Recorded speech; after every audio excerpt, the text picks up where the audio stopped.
awal pendakian yang tenang. Namaku Raka. Pendakian ke Gunung Salak sebenarnya bukan ideku, tapi Reno yang paling bersemangat. Katanya auranya beda, menantang, katanya waktu itu sambil tertawa. Aku, Reno, Bagas, dan Dika sudah lama bersahabat sejak SMA dan sudah sering mendaki bersama. Tapi entah kenapa, saat kami memutuskan untuk naik lewat jalur Cidahu pada hari Sabtu pagi itu, rasanya seperti ada yang mengganjal. Cuaca pagi itu cukup cerah. Langit biru, matahari bersinar, dan hawa sejuk menyambut kami sejak di pos pertama. Kami saling bercanda sepanjang jalan, tertawa-tawa, bahkan sempat main tebak-tebakan jalur. Kami sempat berhenti sebentar di warung kecil dekat pintu masuk hutan. Di sana, seorang bapak tua penjaga warung menyajikan teh hangat sambil menatap kami dalam-dalam. "Nak," katanya pelan, "kalau nanti kabut turun, jangan nengok ke belakang. Dan jangan tergoda suara yang aneh-aneh." Kami bertiga tertawa. Reno bahkan sempat menjawab bercanda, "Siap, Pak. Kalau ada suara godaan dari jin cantik, saya pura-pura tuli aja." Bapak itu hanya tersenyum tipis, tapi tatapan matanya kosong. Entah kenapa, senyumannya membuatku merinding. Setelah istirahat sebentar, kami melanjutkan perjalanan. Pohon-pohon pinus mulai rapat, suara dedaunan kering terinjak, dan aroma tanah basah mulai menyelimuti udara. Di satu titik, kami sempat bertemu sekelompok pendaki lain yang turun. Salah satu dari mereka menatap kami dengan wajah pucat, lalu berbisik lirih ke temannya. "Masih mau naik di waktu kayak gini?" Kami tak menanggapi, hanya saling pandang. Dika sempat berkata, "Orang paranoid aja paling." Tapi dalam hati, perasaanku mulai tak enak. Aroma hutan yang biasa terasa menenangkan, kali ini terasa lebih berat. Seperti udara membawa bisikan dari balik pohon-pohon tua. Namun, kami terus berjalan. Tak ada yang ingin dianggap penakut. Tidak saat ini. Kami belum tahu bahwa perjalanan ini akan berubah jadi mimpi buruk. Setelah melewati pos 2, suasana mendadak berubah. Matahari yang tadinya bersinar mulai tertutup awan. Angin yang semula hanya berhembus pelan kini membawa hawa dingin. Pohon-pohon seolah membungkam suara langkah kami. Bahkan tawa-tawa Reno yang biasanya ceria pun perlahan hilang. "Kok sepi banget ya?" tanya Dika sambil menoleh ke belakang. Aku hanya mengangguk.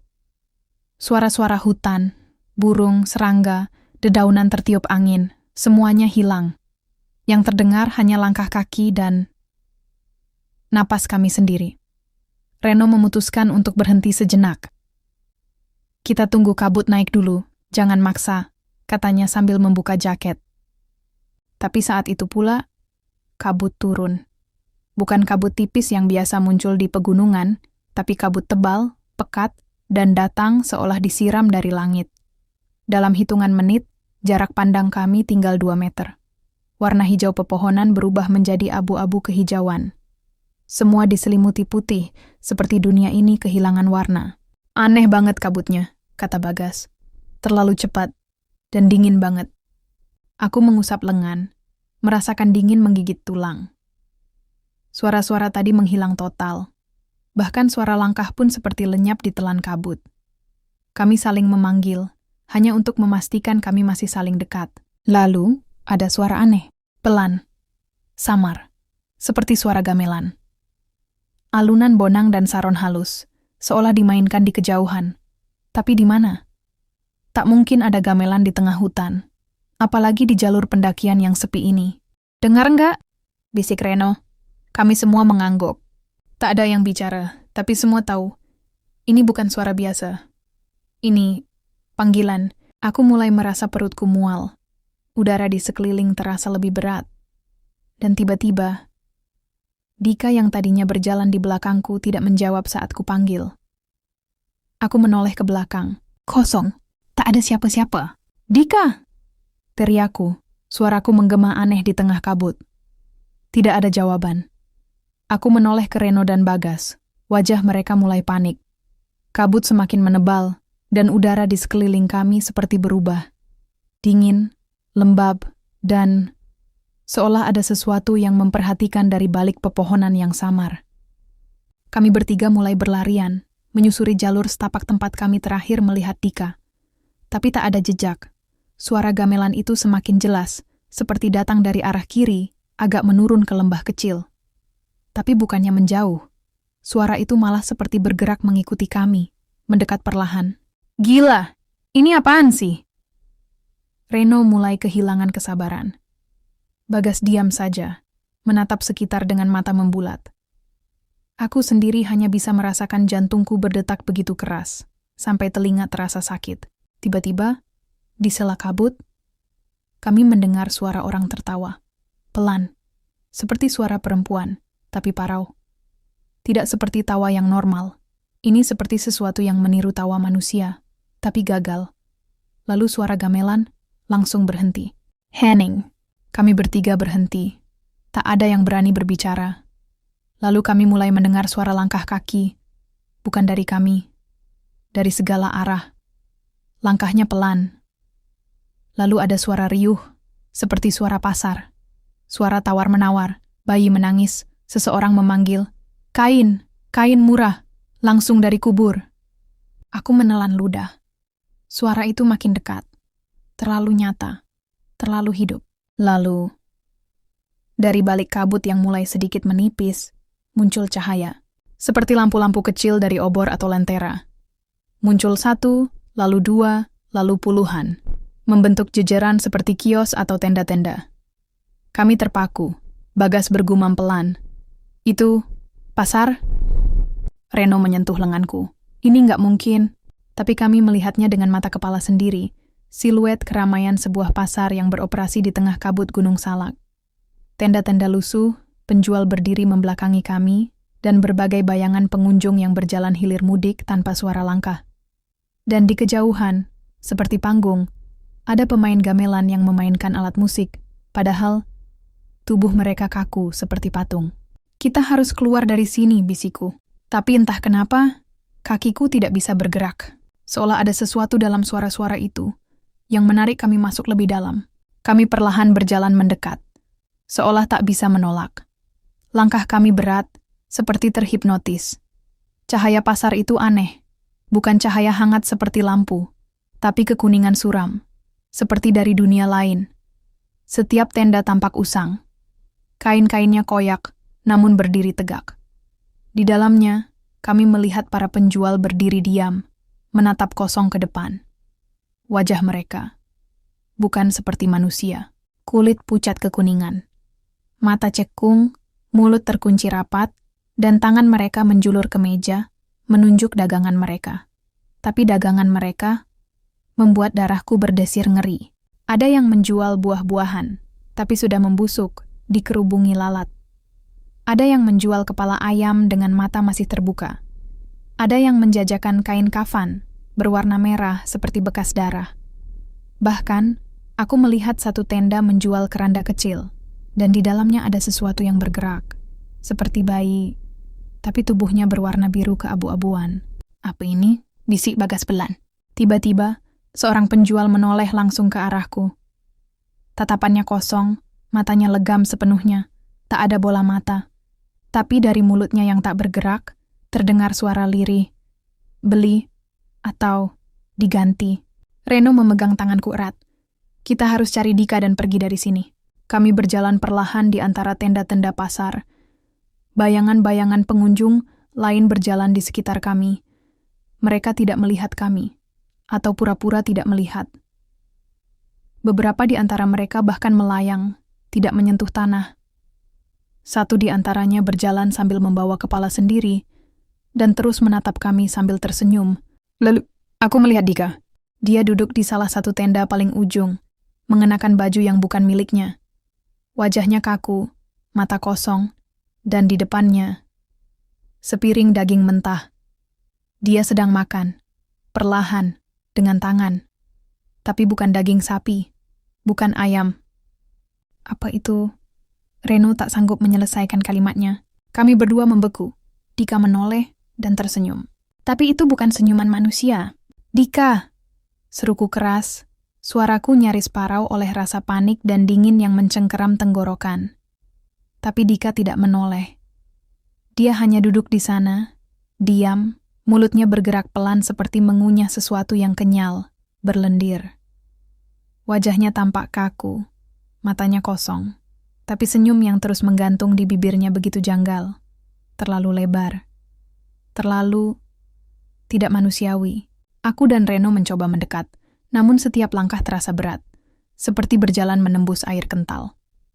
Suara gamelan kembali terdengar, tapi kini pelan dan menyesakkan, seperti dibunyikan dari dalam kepalaku sendiri. Bagas tertinggal di belakang, tampak linglung, berdiri mematung sambil menatap salah satu lapak yang menjual kepala boneka bayi dengan bola mata yang bergerak-gerak sendiri. Reno, kita harus tarik dia keluar. Aku mencoba menyeret Reno agar lebih dekat ke arah Dika. Tapi tubuh Dika seolah tak bisa disentuh. Setiap kali aku hampir menjangkau bahunya, seperti ada dinding tak kasat mata yang menghalangi. Dan tiba-tiba, Dika berhenti mengunyah.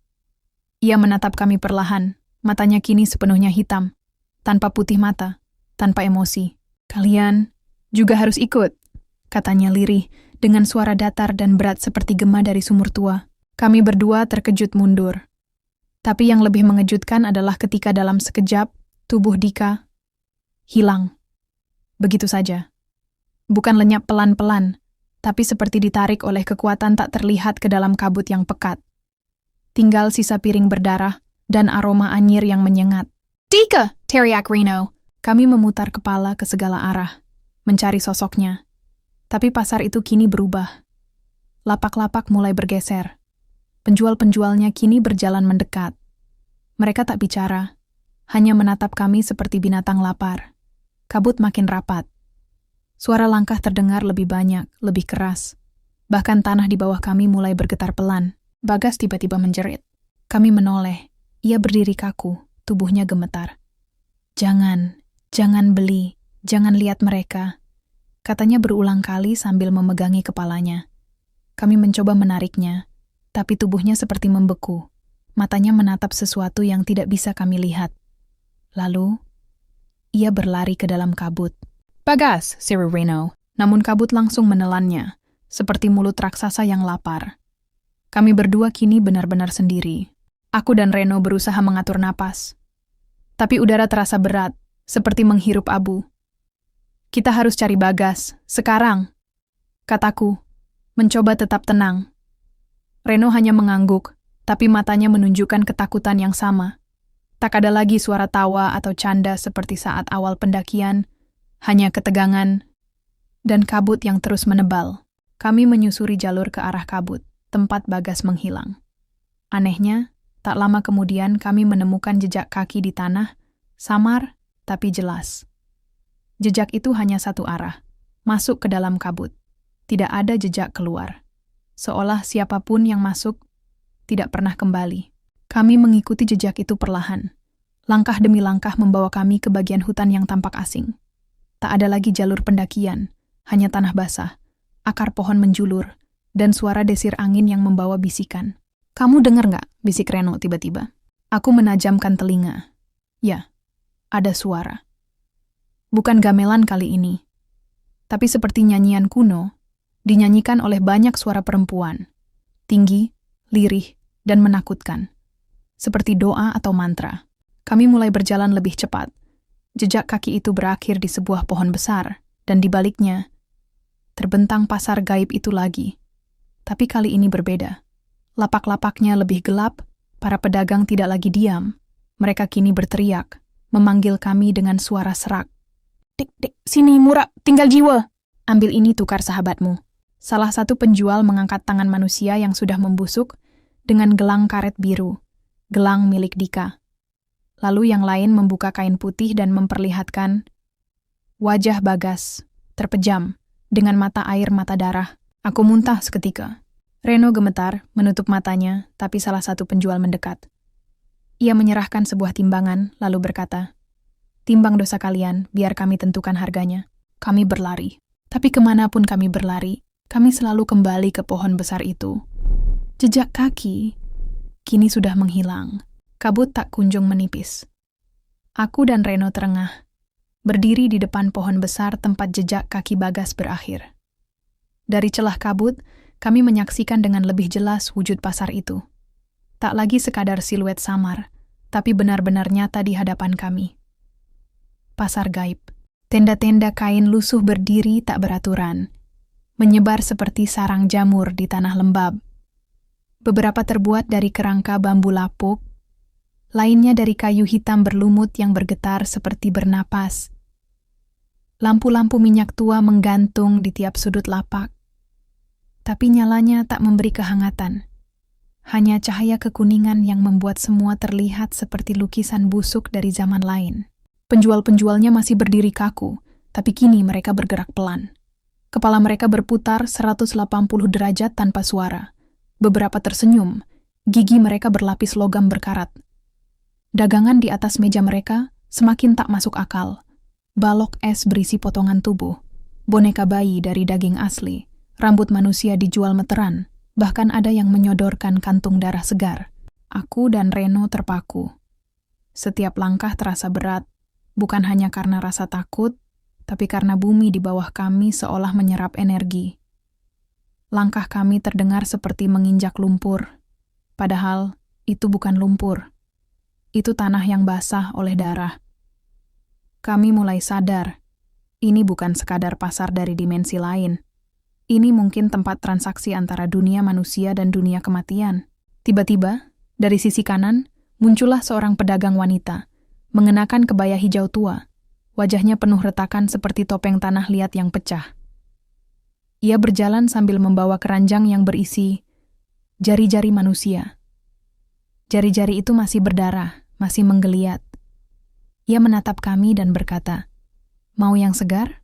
Barusan datang. Tukar aja dengan kenanganmu." Reno menarik lenganku. "Kita harus pergi sekarang," bisiknya. Tapi kami sadar, kabut telah menutup jalan pulang. Semua arah kini adalah pasar. Tidak ada jalur pendakian. Tidak ada pohon yang kami kenali. Hanya lapak-lapak dengan para penjual yang perlahan makin mendekat, menyodorkan dagangan mereka sambil menyeringai. Dan suara gamelan itu kembali, kini jelas, menyayat seperti musik pengantar kematian.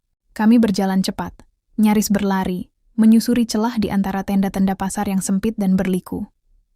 Tapi seolah pasar itu hidup, setiap kami belok, lapak-lapak baru muncul. Para penjual berdiri terlalu dekat, seperti menutup jalan. Aroma pasar begitu menyengat, anyir darah, bunga setengah busuk, dan dupa yang membakar kulit. Kami menyelinap melewati seorang penjual yang menjual gigi manusia dalam stoples-toples kaca. Giginya seperti baru dicabut, masih meneteskan darah. Satu penjual lain menjajakan topeng-topeng wajah manusia. Dan yang lebih mengerikan, beberapa pengunjung pasar, entah dari mana, mulai bermunculan. Tubuh mereka seperti manusia, tapi gerakannya terlalu lambat dan aneh. Beberapa kepalanya tidak menempel sempurna. Ada yang matanya dijahit. Aku menabrak sesuatu. Seorang penjual lelaki tua, berpakaian seperti dalang, duduk bersila di tengah lorong. Di depannya tak ada dagangan, hanya timbangan tua dari kuningan. Ketika aku hendak melangkah mundur, dia membuka mata. "Jangan pergi sebelum kau tahu nilaimu," katanya pelan. Suaranya menggema seperti berasal dari perut bumi. Ia menunjuk ke arah timbangan. Tanpa sadar, aku hampir melangkah maju, tapi Reno menarikku kuat-kuat. "Jangan lihat matanya." Kami kabur, lari ke arah kiri. Dan itulah saat kami melihat Dika lagi. Duduk di bawah tenda, tubuhnya kaku, tapi ia tidak sendiri. Di belakangnya, berdiri 4 bayangan besar, hitam, tinggi, berkerudung. Mereka seperti penjaga. Wajah mereka tidak bisa kulihat, hanya tangan panjang yang menggantung seperti akar. "Dika!" Reno berteriak, tapi tidak ada reaksi. Lalu salah satu penjaga itu menoleh ke arah kami, dan perlahan, satu persatu, penjual lain juga menoleh. Mata mereka kini seragam, gelap, kosong, seperti lubang tak berdasar. Seorang wanita tua dari salah satu lapak tiba-tiba melangkah ke arah kami. Ia menyodorkan sebuah piring kuningan berisi darah kental, lalu mengucapkan kata yang membuat tengkukku merinding. "Diam, mereka sedang menilai kalian." Kami membeku, tak bisa bergerak. Dan di tengah pasar itu, sebuah jam pasir besar mulai menetes. Pasir merah darah perlahan mengalir ke bawah. Jam pasir itu menetes perlahan, tiap butirnya merah seperti darah segar. Aku dan Reno hanya bisa berdiri terpaku, seolah waktu benar-benar terhenti. Kabut di sekitar pasar semakin pekat, namun anehnya, tenda-tenda pasar justru terlihat makin jelas. Seolah-olah kabut itu bekerja sebagai dinding, mengurung kami di dimensi pasar gaib ini. Di seberang lapak tempat kami berdiri, tampak sosok yang begitu familiar. Dika. Ia duduk bersila di tikar usang, di bawah tenda reot berlampu temaram. Di hadapannya terbentang berbagai macam benda. Bukan makanan, bukan barang dagangan, tapi kenangan. Ada foto keluarga yang terbakar sebagian, jam tangan rusak milik ayahnya, bahkan sepatu kecil yang pernah ia pakai saat kelas 1 SD. Semua itu ia tatap dengan wajah kosong. Tapi yang paling membuatku ngeri adalah senyum di bibirnya. Senyum itu terlalu lebar, terlalu tenang. Bukan seperti Dika yang kami kenal. Matanya hitam seluruhnya, tanpa kilau kehidupan. Dan tangannya perlahan mengambil salah satu benda di depannya. Bingkai foto ibunya, lalu dimasukkan ke dalam mangkuk tanah liat berisi cairan hitam pekat. Setelah itu, ia meminum cairan tersebut tanpa ekspresi. Dika, hentikan, teriakku. Tapi ia tak bergeming. Bahkan ketika Reno mencoba melangkah mendekat, sosok-sosok tinggi di belakang Dika mengangkat tangannya, seolah memperingatkan kami. Tubuh mereka bergetar. Wajahnya tak terlihat, hanya terdengar suara desis, seperti ular yang sedang bernapas marah. Dia sudah memilih. Bisik seorang penjual yang tiba-tiba muncul di sampingku. Wanita tua berjubah hitam itu menatapku dengan mata berwarna kuning redup. Jiwanya sudah dijual, ditukar dengan kenangan terindahnya. Sekarang tinggal kalian. Aku melangkah mundur. Reno mulai panik, mencoba memanggil nama Dika berkali-kali. Tapi sia-sia. Dika kini menjadi bagian dari pasar ini. Seorang pengunjung tetap, atau lebih buruk dari itu. Kemudian, Dika menoleh ke arah kami. Senyumnya melebar, dan untuk sesaat, kami merasa waktu berhenti. Lalu ia berkata dengan suara berat, "Tempat ini butuh lebih banyak kenangan, dan lebih banyak penyesalan." Setelah kata-kata Dika itu terucap, seluruh pasar mendadak hening. Tak ada lagi suara gamelan. Tak ada lagi suara tawa atau teriakan dari para penjual. Bahkan angin pun berhenti berhembus. Dunia seakan menahan napas. Reno menggenggam lenganku erat, dan aku bisa merasakan tangannya dingin dan gemetar. Kami hendak berbalik, mencari jalan keluar. Tapi tiba-tiba, di tengah pasar, seorang pedagang perlahan berjalan mendekati kami. Sosoknya tinggi dan kurus, memakai pakaian serba abu-abu, wajahnya seperti topeng kayu tua, retak di beberapa bagian, namun matanya hidup, penuh cahaya oranye seperti bara api. Ia berdiri sekitar 2 meter dari kami, lalu mengangkat tangannya, menempelkan satu jari ke bibirnya, tanda diam. Lalu ia menunjuk ke arah jam pasir raksasa di tengah pasar. Kami menatap jam itu. Butiran pasir merah terus mengalir ke bagian bawah. Tapi anehnya, pasir itu mulai membentuk angka. Seperti hitungan mundur. Dari 30, 29, 28. Dia menghitung waktu kita di sini, bisik Reno. Aku tak bisa bicara. Tenggorokanku kering. Dunia seperti mengerucut hanya pada suara detik tak berdenting itu. Lalu, penjual tadi kembali menunjuk ke arah lapak Dika. Kini kosong. Dika tidak ada di sana. Tapi di tikar tempat ia duduk, muncul 2 bayangan tubuh. Siluet kami berdua. Kami menatap satu sama lain. Apa? Maksudnya kita yang selanjutnya? Bisik Reno.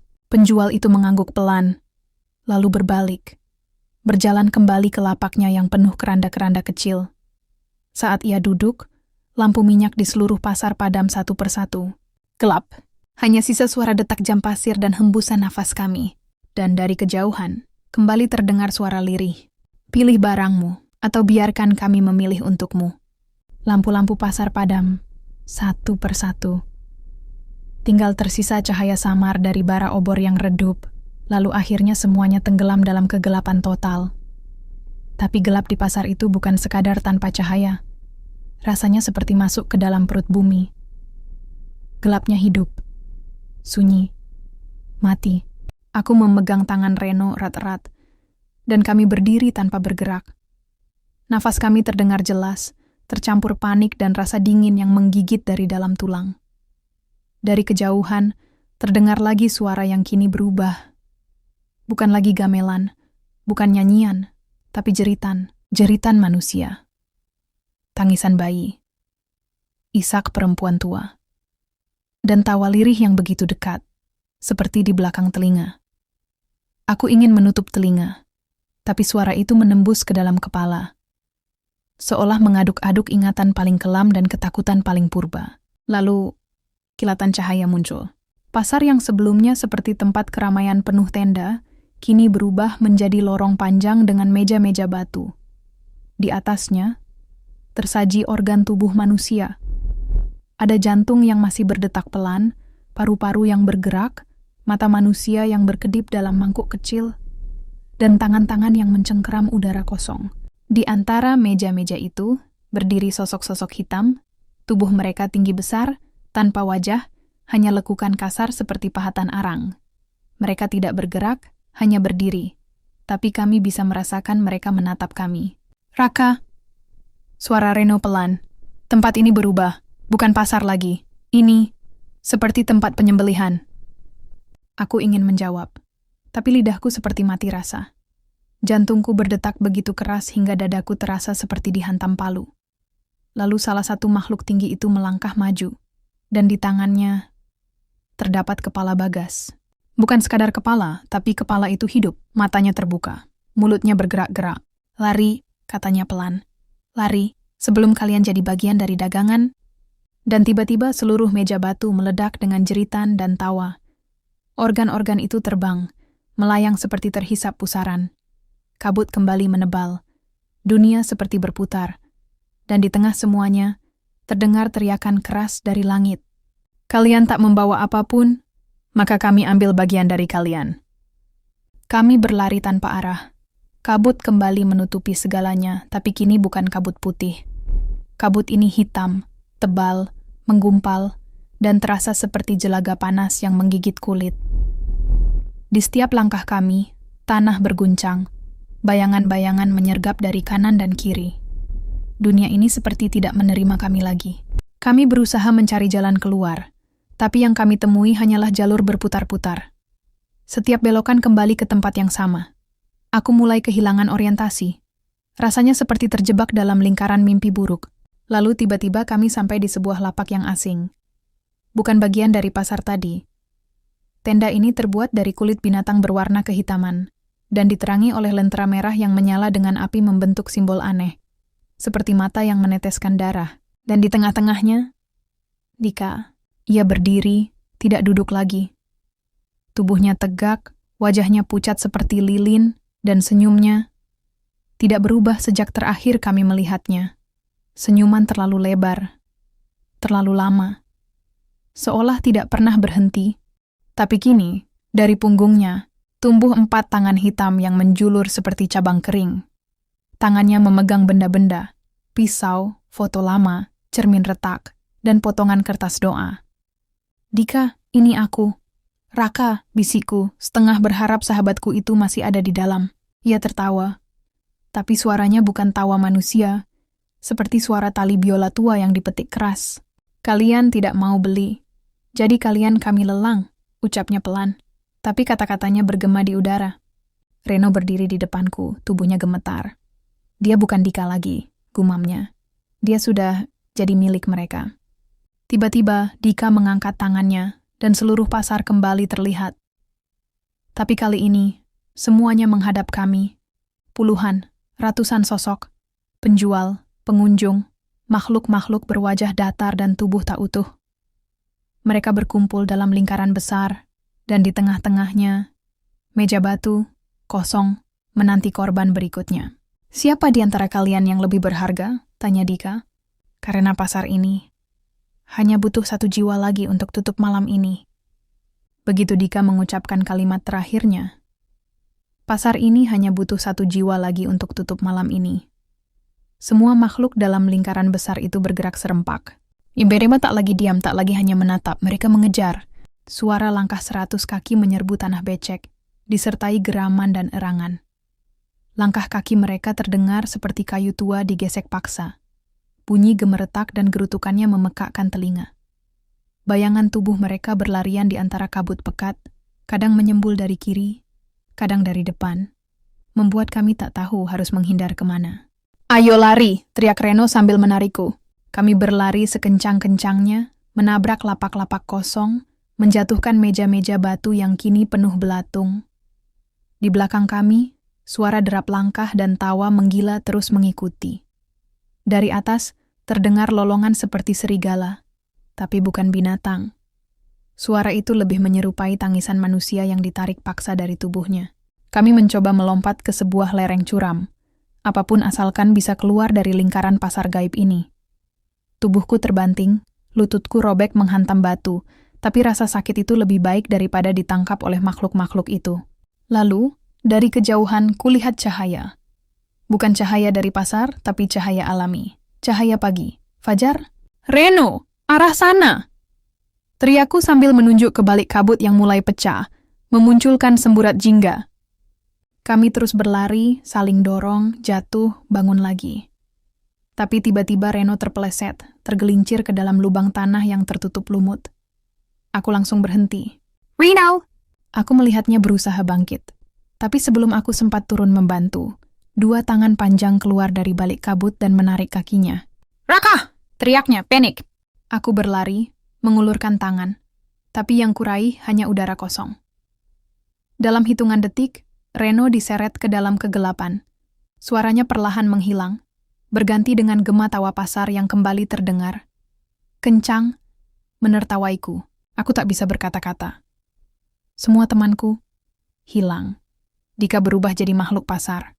Bagas lenyap lebih dulu. Kini Reno ditelan pasar juga. Aku ingin menyerah. Tapi bayangan cahaya fajar masih terpancar. Aku bangkit, berdiri dengan tubuh gemetar, dan menatap ke arah satu-satunya jalan yang tersisa. Jalur kabut yang mulai terang. Dan aku berjanji, meski harus merangkak dengan sisa tenaga, aku akan keluar dari neraka ini. Aku berjalan sendirian, terhuyung. Lututku berdarah, tubuhku penuh luka goresan, dan pikiranku terus dihantam oleh rasa bersalah. Aku meninggalkan mereka. Aku tak menyelamatkan siapapun. Tapi di saat bersamaan, aku tahu. Aku harus hidup. Kabut mulai menipis, tapi hanya sebentar. Setelah berjalan hampir 10 menit menuju arah cahaya itu, kabut kembali menggumpal, lebih tebal dan berat dari sebelumnya. Dan yang membuatku makin panik, aku kembali melihat pohon besar. Pohon tempat jejak kaki Bagas terakhir terlihat. Tempat kami melihat jam pasir pertama kali. Tempat pasar gaib itu pertama kali memperlihatkan diri. Tidak mungkin. Aku jatuh berlutut. Mataku menatap sekeliling. Semuanya persis seperti tadi.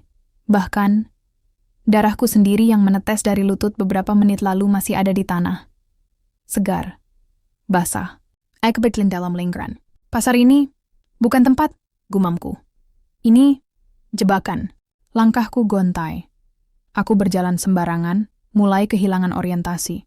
Semua terlihat sama. Kabut, pohon, akar menjulur, bau anyir.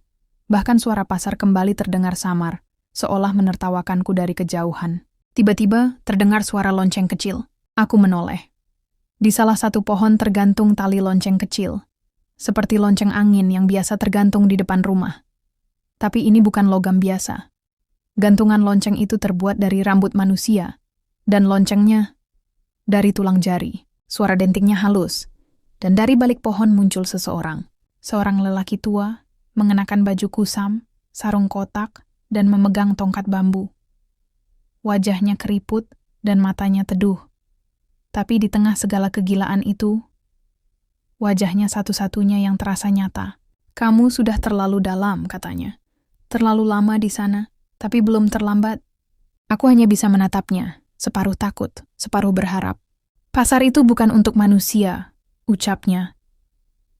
Tapi terkadang manusia terlalu penasaran atau terlalu mudah tergoda. Yang penting sekarang, kamu jangan nengok ke belakang. Jangan jawab siapapun yang memanggil. dan jangan pernah ingat kembali siapa yang tertinggal. Lalu ia memutar tongkatnya sekali, dan kabut mulai berputar, seperti terbuka jalur rahasia ke dalam terang. Kabut berputar mengikuti gerakan tongkat si lelaki tua, seolah dunia ini bisa dibelah hanya oleh isyaratnya. Di hadapanku kini terbuka jalur sempit, seperti lorong di antara dinding awan, menuju ke arah cahaya jingga yang mulai menyembul dari balik hutan. Namun langkahku masih ragu. Siapa bapak sebenarnya? Tanyaku pelan, suaraku serak. Lelaki tua itu menatapku dalam-dalam. Matanya gelap, seperti menyimpan usia ribuan tahun. Di balik kulit keriputnya, ada sesuatu yang tidak bisa dijelaskan. Bukan sekadar tua, tapi purba. Seperti bagian dari hutan itu sendiri. Aku bukan siapa-siapa, jawabnya. Hanya penjaga, yang berdiri di antara batas dunia mereka dan dunia kita. Ia melangkah ke samping, mempersilakan aku berjalan duluan. Tapi sebelum aku melangkah ke lorong kabut, ia berkata lagi, "Kau bawa sesuatu dari sana." Aku menoleh cepat. Apa maksudnya? Ia mendekat pelan, tongkatnya menekan tanah yang langsung menghitam tiap kali disentuh. Pasar itu tak pernah membiarkan siapapun pergi tanpa bekas. Ada yang menempel padamu, kenangan, dosa, penyesalan, atau janji yang belum ditepati. Tenggorokanku tercekat. Dalam hati, aku tahu, ia benar. Bayangan wajah Dika masih terus muncul di kepalaku. Tawa Bagas, teriakan Reno saat ditarik ke dalam tanah, dan yang lebih menyakitkan, rasa bersalah yang begitu dalam. Aku meninggalkan mereka. Lalu, apa yang harus kulakukan? Penjaga itu menatapku dengan mata sendu, kemudian mengeluarkan sebuah kantung dari balik bajunya. Ia menuangkannya ke tangannya. Abu halus berwarna hitam keunguan. Taburkan ini ke arah belakangmu. Lalu tutup matamu dan jangan menoleh apapun yang kau dengar. Ingat, apapun. Aku memegang abu itu dengan tangan bergetar. Rasanya dingin, tapi tidak seperti es. Lebih seperti menyentuh udara yang tidak berasal dari bumi ini. Dengan sisa keberanian, aku melangkah masuk ke lorong kabut itu. Setiap langkahku terasa berat, seolah tanah mencoba menarikku kembali. Di belakang, pasar gaib masih berbisik. Dan ketika aku menaburkan abu itu ke belakang, "Raka! Tolong aku!" Suara Reno. Tubuhku kaku. Suaranya begitu jelas. Tangisannya. Teriakannya. Lalu disusul suara Dika. "Lo jahatkah? Lo tinggalin kita?" Aku menangis, tapi aku tak menoleh. 1 langkah, 2 langkah. Suara makin keras. Mereka berteriak, menangis, memohon. Tapi aku terus berjalan. Hingga akhirnya, kabut benar-benar pecah. Langit biru pucat menyambutku. Aroma tanah basah. Cahaya matahari pagi menembus sela-sela pepohonan. Aku terduduk lemas, terhempas di rerumputan, tak percaya apa yang kulihat. Dunia nyata. Hutan seperti sedia kala. Burung-burung kembali berkicau. Kabut menghilang perlahan seperti mimpi buruk yang terusir oleh pagi. Aku masih hidup, tapi hatiku remuk. Air mataku mengalir tanpa suara. Tubuhku gemetar, bukan karena dingin, tapi karena beratnya beban kehilangan. Reno, Bagas, Dika, mereka semua hilang. Terjebak di tempat yang tak pernah kucerna dengan logika. Di pasar yang bahkan dunia ini tak mau mengakuinya. Lalu, lelaki tua itu muncul lagi.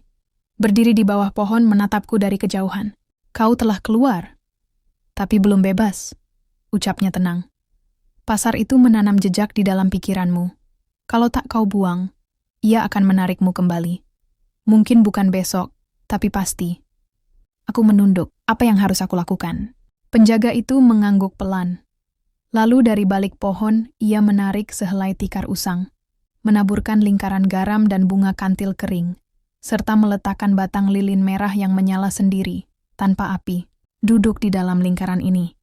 Jangan bicara, jangan pikirkan siapapun yang tertinggal di sana. Jangan menangis. Kalau kau ingin hidup." Aku mengikuti, duduk di tengah lingkaran membiarkan upacara dimulai. Penjaga mulai membacakan mantra dalam bahasa Sunda kuno. Suaranya berat, seperti bergema dari dasar tanah. Udara di sekitarku memanas. Lilin-lilin menyala lebih terang. Dan tiba-tiba, tubuhku mulai panas. Panas sekali. Aku ingin berteriak, tapi lidahku keluh. Kepalaku pusing. Dalam gelap mataku, muncul bayangan wajah Dika, Bagas, dan Reno. Tapi mereka bukan sahabatku lagi. Wajah mereka rusak, mulut mereka robek, mata mereka menangis darah. Satu suara berkata pelan dalam pikiranku, "Kau keluar, tapi kau tak benar-benar selamat." Tepat saat aku hendak kehilangan kesadaran, penjaga berteriak, "Keluarku kaduduh, ulah dibalesku kahayang." Kau keluar karena kasih, jangan kembali karena keinginan. Tiba-tiba semua menghilang. Aku terbangun di dekat pos pendakian, sendirian. Hari masih pagi, dan dunia tampak seperti biasa. Tapi aku tahu, di balik kabut Gunung Salak, pasar itu masih ada. Tubuhku mungkin selamat, tapi pikiranku tidak. Setiap malam, aku terbangun karena mimpi buruk. Selalu tentang pasar itu. Selalu ada suara gamelan samar, bayangan Reno yang berteriak, wajah Dika dengan senyum lebar dan mata hitamnya. Bahkan si lelaki tua penjaga pun hadir dalam mimpiku, berdiri diam di sudut ruangan sambil membawa tongkat bambunya. Aku coba menjalani hari seperti biasa. Kembali ke rumah, melaporkan diri ke pihak base camp pendakian. Tapi ketika kutanya tentang Reno, Dika, dan Bagas, tidak ada yang mencatat mereka pernah naik bersama. Foto-foto kami di HP-ku hilang. Namanya bahkan tidak tercatat di log pendaki. Seakan aku naik sendirian. Aku mencoba menjelaskan pada keluarganya. Tapi saat aku datang ke rumah Dika, yang membuka pintu adalah seorang wanita tua. "Dika, maaf, nak. Kami nggak punya anak bernama Dika," katanya sambil menatapku penuh iba.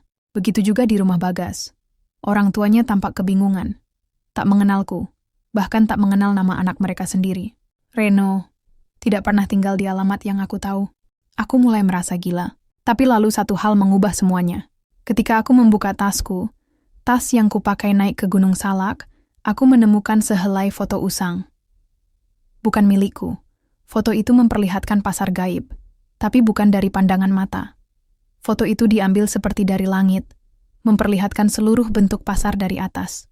Bundar, dipagari kabut, dan di tengahnya berdiri meja batu besar. Dan di pojok foto itu, berdiri aku, dengan wajah pucat, menatap ke atas, ke arah kamera. Aku menjatuhkan foto itu, gemetar. Tapi yang lebih mengerikan, di baliknya tertulis, "Kamu sudah jadi bagian dari dagangan mereka." Tanganku membeku. Jantungku berdegup tak karuan. Dan saat aku menengok ke jendela, kabut tipis mulai menyelimuti halaman rumahku. Awalnya aku kira hanya kabut biasa, karena rumahku memang dekat pegunungan. Tapi kabut itu tidak wajar. Ia masuk perlahan dari sela pintu, menelusup lewat jendela yang tertutup rapat. Bukan seperti uap air, tapi seperti makhluk hidup. Aku panik. Ku coba menelepon siapapun, teman, polisi, bahkan base camp. Tapi tak ada sinyal. Ponselku hanya menunjukkan pesan aneh. Koneksi terputus. Dimensi tak dikenal. Jantungku berdegup makin kencang. Lalu, lampu padam, gelap. Dan dari balik kabut, terdengar denting gamelan, tidak keras. Tapi cukup untuk membuat seluruh bulu kudukku berdiri. Aku mundur perlahan, membekap mulutku agar tidak berteriak. Suara itu datang dari arah dapur, lalu berpindah ke ruang tamu, lalu ke belakang rumah. Seolah-olah sesuatu sedang berkeliling mencariku. Lalu terdengar ketukan di pintu depan. 3 kali, pelan, berat.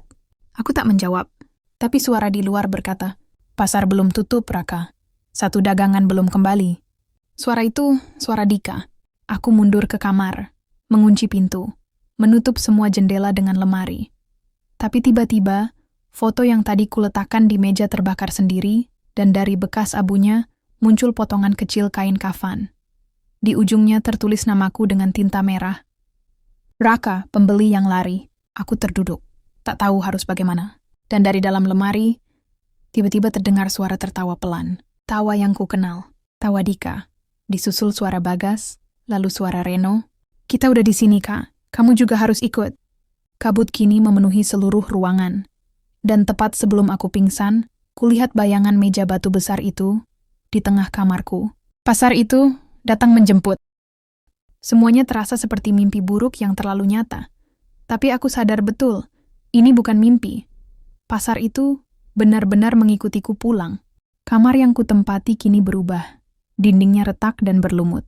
Lantainya berlumur tanah basah dan akar-akar hitam yang tumbuh cepat. Meja belajar berubah menjadi meja batu. Rak bukuku penuh dengan botol-botol kaca berisi mata manusia dan kuping anak kecil. Lampu yang tadi padam, kini menyala merah redup, seperti lampu di tenda pasar itu. Dan di tengah ruangan, berdiri Dika, tapi bukan Dika yang ku kenal. Sosok itu hanya memakai tubuh sahabatku. Wajahnya putih pucat seperti lilin, matanya kosong, dan dari punggungnya tumbuh cabang hitam seperti duri. Ia memeluk potret lama kami bertiga saat SMA. Tapi di dalam foto itu, aku sudah tidak ada. Sekarang kamu paham, kan? Suaranya berat, seperti berasal dari dalam sumur. Aku tak menjawab, tak bisa. Lalu muncul Bagas dari balik lemari, tertawa kecil. Disusul Reno, wajahnya rusak setengah, tapi matanya menatapku penuh luka. Kamu tinggalin kami, jadi kamu harus balikin, bisik Reno. Balikin apa? Suaraku gemetar. Dika maju selangkah. Tangannya mengangkat cermin retak. Dan ketika ku tatap cermin itu, bukan wajahku yang terlihat, melainkan sosok hitam besar, duduk di atas meja batu, dan di bawahnya terbaring. Tubuhku sendiri. Aku menjerit, tapi tubuhku kaku. Tidak bisa lari, tidak bisa bangun, tidak bisa bangun. Kemudian seluruh ruangan mulai bergetar. Kabut menebal. Tanah di bawahku membentuk lingkaran pasar lagi. Tenda-tenda pasar muncul, tumbuh dari tembok. Para penjual kembali, menyeringai, menyodorkan dagangan, dan di tengahnya, jam pasir raksasa. Pasir merah di dalamnya menetes pelan, dan di bagian atasnya tertulis besar, dagangan terakhir. Aku. Pasar sudah menyiapkan tempat untukku. Tanganku menyatu dengan meja. Kakiku tertanam di tanah pasar. Tubuhku menjadi berat, dingin, dan perlahan mulai kehilangan warna. Kulitku mengelupas sedikit demi sedikit, berubah menjadi abu dan tanah. Di sekitarku, pasar gaib bersorak dalam diam. Para penjual menari pelan, memainkan alat musik dari tulang manusia dan senar rambut. Dika berdiri di sampingku, lalu mengenakan topeng tanah liat retak ke wajahku. Selamat datang Raka, bisiknya. Akhirnya kamu pulang. Aku ingin menjerit, tapi suaraku hilang. Lidahku keluh, mataku tak bisa berkedip. Jiwaku seolah dicabut perlahan dan diikat pada jam pasir yang kini habis, menandai akhir transaksiku. Lalu, dalam satu ledakan sunyi, dunia menjadi hitam. Aku tak lagi merasa dingin, takut, atau sakit. Yang tersisa hanyalah kekosongan.